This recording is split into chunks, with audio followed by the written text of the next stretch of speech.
All right, greetings, class, and welcome to week 8. That is right, week number 8 of your 9410 Cultural Heritage class. As always, I am your professor, Dr. Jace K. Austin, and we are going to keep this very short this week. It will definitely be under 10 minutes.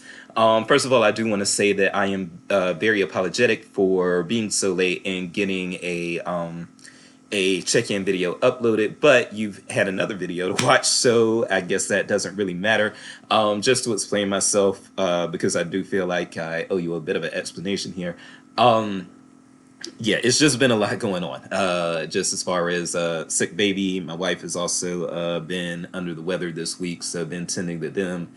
Also had a cell phone go out on me this week, which causes problems. That definitely interrupts a lot of my work processes, and then also various things with the weather and everything like that.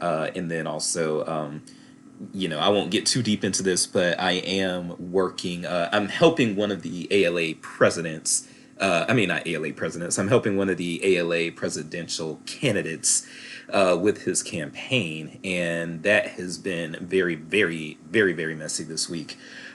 Which one thing that I can, because you're going to get some stuff from Dr. Jace that you don't get from other LIS professors. I want to make sure that you all get a benefit to choosing Mizzou over some other programs. So I do try to give some unconventional wisdom and guidance here and there. And so one of those pieces of unconventional wisdom and guidance that I'm going to give is just quite simply, in a field like this, and I will be very candid about this, the library field is full of a lot of people who just frankly are not very happy. This is a field where there are a lot of people who had aspirations to do other things, and then they didn't reach those goals, and they kind of defaulted into libraries. There are happy people in this field as well. I don't want you to think that you're just going to come into this field and be miserable. But librarianship has some very unique things going on with it, where you just have a lot of people who spend way too much time, even way too much of their personal time, intermingling with their colleagues and coworkers. That a lot of librarians do very well to just kind of break away from librarianship when they're off the clock, and a lot of them unfortunately do not. And there are a lot of people who just feel that the work is the only work that they do that makes them viable, that makes it viable for them to make a living, but they had aspirations to do bigger things, such as being a lot of librarians aspired to be doctors and lawyers and various things like that, and then they didn't get there. And so here they are.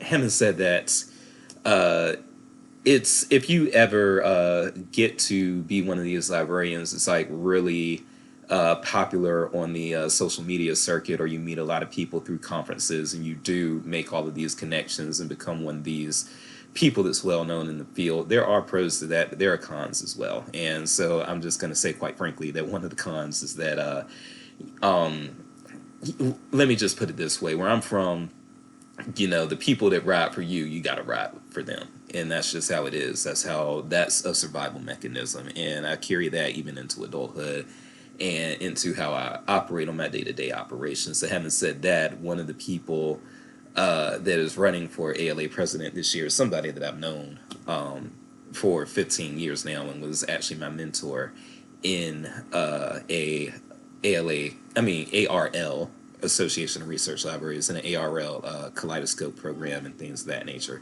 So this person has been somebody who's assisted me and helped me for 15 years, is somebody that has done a lot for me. And so when he decided to run for president, or when he accepted an offer to run for president, because the way that ALA works is there's actually a nominating committee that goes around and tries to convince popular librarians to run for ALA president, and he was one of the two that was chosen by the nomination committee that accepted. And so now that he's running for president, I've been helping him with the campaign, and it's been good to be able to show him I got your back through thick and thin, ride or die, we do this to the end. But at the same time, there's been a lot of contention with this as well. People, and I knew it going in because I've seen it before. When these ALA presidential campaigns launch, people take a lot of things personally. People are, people lose friendships and everything. It's a whole bunch of nastiness that comes with it, just like running for city council or something like that. It's that sort of thing, and so I'm in the midst of that right now too, and it's been very emotionally draining. I do look forward to this summer, whether he wins or loses this race. I just look forward to this summer just being with my wife and daughter and not doing a lot of social stuff related to libraries because I've lost some friends through this, and I've had to very much correct some people in how they were coming at me and at him through this campaign, and it's been messy. There's no better way to phrase it. It's been messy. But having said that, again, it's a thing about loyalty for me. It's also even a thing about survival. Like I said, where I'm from, you better ride for those who rode for you, and that's what I do. But I say all that, not just to make excuses for the video being late, but to also warn you all. I would say that always find a balance. Always find a way to not make libraries your life. I would actually recommend not pursuing these avenues of being what they call a rock star librarian. Don't do that shit. Just don't. It's not worth it. Who the hell really wants to win a library popularity contest? You know what I'm saying? I certainly don't. I could give two shits about that. So, just kind of, I would say that if you find yourself getting a little too popular in librarianship, and so you've always got library people hitting you up on Facebook and Twitter and everything like that, just take a step back, because it really ain't what it's cracked up to be. If you invite your social circle to become a bunch of librarians, you are actually inviting a lot of miserable people into your circle, and you don't want to do that. So that's some advice that you're going to get from Dr. Jason. I promise you would not get from any other library science professor in this entire country. I promise you that. I do. And like I said, I'm looking forward to this campaign being over, but that's caught my attention throughout the course of the of the week. Having said that, let's just talk about a few other things. First of all, Alan linked us up with this article here, Ukrainians in Race to Save Cultural Heritage.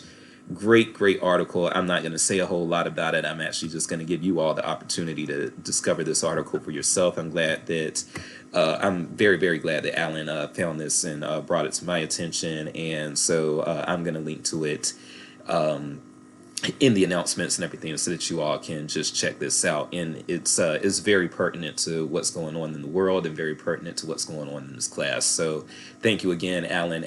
This is really the second time that you've come with just a great video.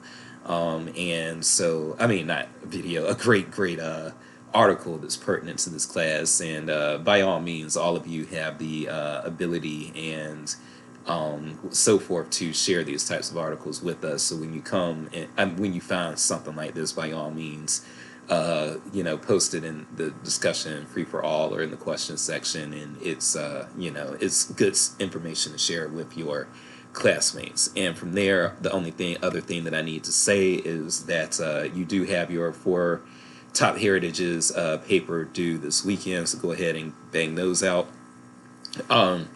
Based on you all did a pretty good job on your first written essay assignments, or essay style papers, I should say. So keep up the good work. If you had things you had to fix in APA, just fix those things and you're going to be good to go.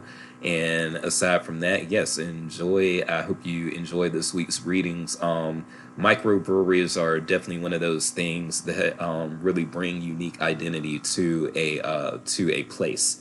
Okay, beer has a surprising, well, maybe not surprising if you're into craft beer and breweries and everything, but beer is a big deal when you come to trying to appreciate the local businesses and the local business scene. So having said that, like I said, I'm going to keep this under 10 minutes. I'm going to close it out right now. I'm Dr. J's Peace and Grace. We'll see you next week. Thank you. Bye.